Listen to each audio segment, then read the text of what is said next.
It is injuries, and more injuries all throughout the pro wrestling business. Hello, folks, and welcome in to the PWTorch Daily Newswire for June 6th, 2022. I'm PWTorch Assistant Editor Zack Heydorn. Thanks for being with me. Make sure you've subscribed to our YouTube channel here. Lots of great content on a daily basis, including another episode of Rob's Retake and my Shooting the Breeze episode on WWE Hell in a Cell. You can find that now on the channel. Please subscribe. On to the news of the day. As I said, injuries, and more injuries. CM Punk, Adam Cole, Bryan Danielson, and yes, of course, Cody Rhodes, all injured in some form or fashion, some more serious than others. But the wrestling industry has hit a bit of a bug right now. We'll start with Cody Rhodes. Wow. What a performance at Hell in a Cell. Again, you can check out my Shooting the Breeze episode to hear more about the analysis of that match and his performance in it. But man, a great performance, gutsy performance, and one that will surely go down in history. A medical update on that front, though, in regards to Cody Rhodes and his injured pec, his torn pec muscle. Fightful is reporting that Cody will undergo surgery to repair that injury on Thursday. It's 4 to 6 months, maybe more, to recover from that surgery. So he will be off WWE television, for in a prominent role anyway, for quite some time. I mean, gosh, it's June, so boy, I'm speculating here. I'm not a doctor, I don't know, but it'd be hard pressed to see him back before the end of the year for sure. So you're looking at January. Maybe it times out nicely for the Royal Rumble. We'll have to see, but a tough blow.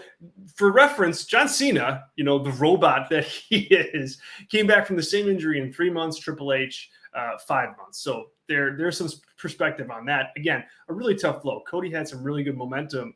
However, he took this moment and really made the most of it last night. I think more people are talking about him and his performance than ever.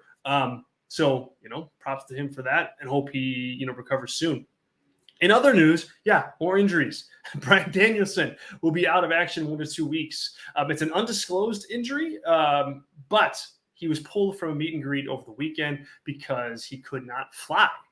So we'll see how that nets out.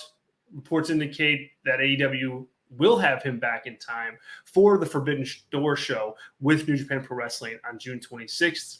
We know the situation with CM Punk. Adam Cole just banged up. A lot of little things going on, and according to reports, he will be kept on the shelf until that Forbidden Door event in hopes that he can work what is sure to be a really important show of the summer. Pivoting from injuries, even though we could do probably a whole podcast on it, let alone a newswire hit here. NXT announced the Great American Bash will be returning to its programming on July 5th. It will be a specialty episode of NXT 2.0. The company announced that event during the In Your House PLE over the weekend that aired on Peacock, which saw Braun Breaker retain his NXT championship against Joe Gacy. Rapid fire time here, guys. MJF has been pulled from all promo work regarding AEW per Warner Brothers Discovery. PW Insider spoke to a source at Warner Brothers Discovery that said that was the edict that was passed down to remove MJF from that promotional material. Read into that what you will at this point. And finally, ratings, and more ratings. SmackDown ratings from Friday night, 1.93 million average viewers for the show. Rampage, 475,000 average viewers for the show. Both increases over the prior week. And the key demo rating of adult 18 to 49 also increased over prior week for both of those shows. So a good weekend for pro wrestling, a good weekend for pro wrestling numbers for those who those numbers matter to.